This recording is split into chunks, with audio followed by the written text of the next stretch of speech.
Hi guys, Tom the Comic Book Nerd here, and I'm here with another pull, pick it up or put away. Today is going to be a little different to normal. I'm not going to do an indie comic today. I'm going to focus back on Marvel. The one we're doing today, I have seen everywhere in forums, Facebook, Reddit. Everyone is talking about the new X-Men run. Now, disclaimer before we start, I am not the biggest X-Men fan in the world. I don't collect the series. I pick up runs every now and again. I read House of M a couple of years ago and really digged it. It was really cool. I picked up Quarantine recently and that was really good. But I'm kind of out of the loop in terms of what is going on continuity wise. Might be a bit skewy, or at times I go, I'm so confused. It might just be that it has been explained, but just not to me because I'm thick. Okay, so today we're going to do House of X and Powers of X.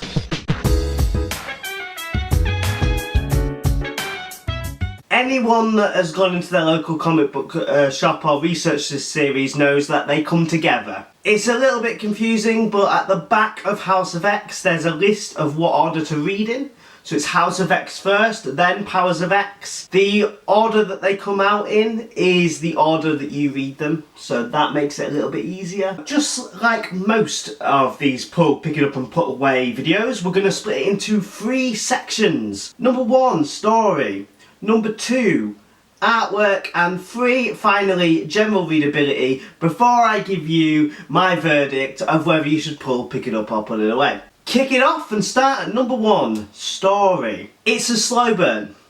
Don't get me wrong, I had fun with it, it was a good read. However, it took me a couple attempts to actually get into it and finish the first issue. It's just, it doesn't grab you straight away. Like most Marvel comics, it's a bit of a slow burn. The first issue doesn't play all its cards in its hand. And as I read, I got more and more into the story. And by the time I read Powers of X, I was pretty sold on it. But just be aware, if you don't have a very good attention span and you don't like slow burns, this one might frustrate you a little bit. But if you give it your time, you'll probably find something you really like in the story. All of your X-Men favourites are back. Quite a lot of the original team are there. The Cyclops, Magneto's there. The new kind of walking Charles Xavier, I must have missed that.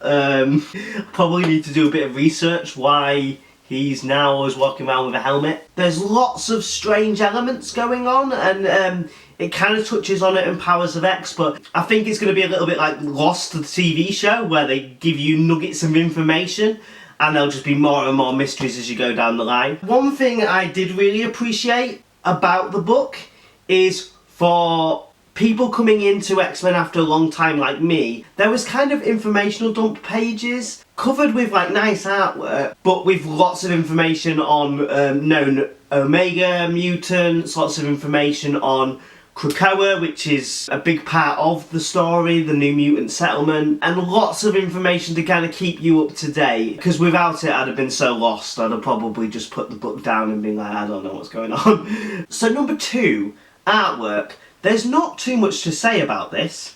As you can see, it's standard Marvel affair. You expect the artwork to be clean and crisp and the characters to be recognisable from Marvel. It's very much what you expect. High quality finish, lovely artwork, great panelling, amazing lettering.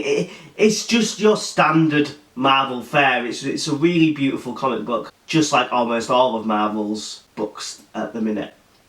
I'll put up the name of all of the artists and writers and letterists involved here. I think it's always nice to kind of push those people. Sometimes they're not always in the spotlight. For a big book like this, you probably already know these people, but it's always nice to give credit. Number 3, general readability. Personally, Powers of X was better for me. But you have to read House of X to get to Powers of X. Like I said before, it's a bit of a slow burn, but I do think it's going to get better as the run goes. I have read issue 1 of House of X and issue 1 of Powers of X, and I'm currently working my way through Powers of X 2, and I am enjoying it, but you just need to give it a little time at first, because there's lots of moving parts and it's a little bit taxing to keep up. at the start, but you will get the gist, and some of the characters you know and love react in really interesting ways. There is a scene, the Fantastic Four and Cyclops, and they meet, and it's just really interesting, the dynamic that the new settlement brings to the world. It felt really genuine, unique. So, onto the verdict. Personally, I have pulled this. I'm interested to see where it goes. I pulled it before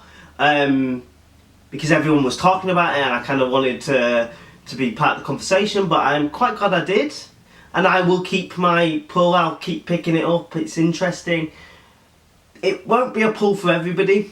If you're not into slow burns, maybe pick up the first one and see if it's for you. If you're really not into X-Men and what's currently going on with Marvel, I can't really recommend it to you. You need to at least somewhat know the characters and like the characters to kind of be invested. But I will say for my final verdict, it's a pull for people like me that want to get back into X-Men and the Marvel world, and definitely for X-Men fans to keep up.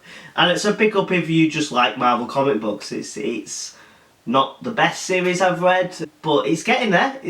And I think it will grow as time goes on. Thanks a lot, guys, for sticking with me as always. It means so much. I've been on here for about a month and you guys have shown so much support. So continue to like, subscribe, comment, click that bell if you are subscribed. It really helps me and it just lets you know when I'm dropping a video, because sometimes I'm a little bit inconsistent with uploads. I really appreciate the support I've been getting. It's amazing. You guys always comment and we have really nice talks in the comments, so please feel free to do the same. I will always try and reply and we'll get a conversation going. It's a really nice, we're starting to build a really nice community and I love it. I love having all these chats with these people and people coming back to see my videos. It just makes me feel so good. So, like, comment, subscribe, all that good stuff, and I'll see you later.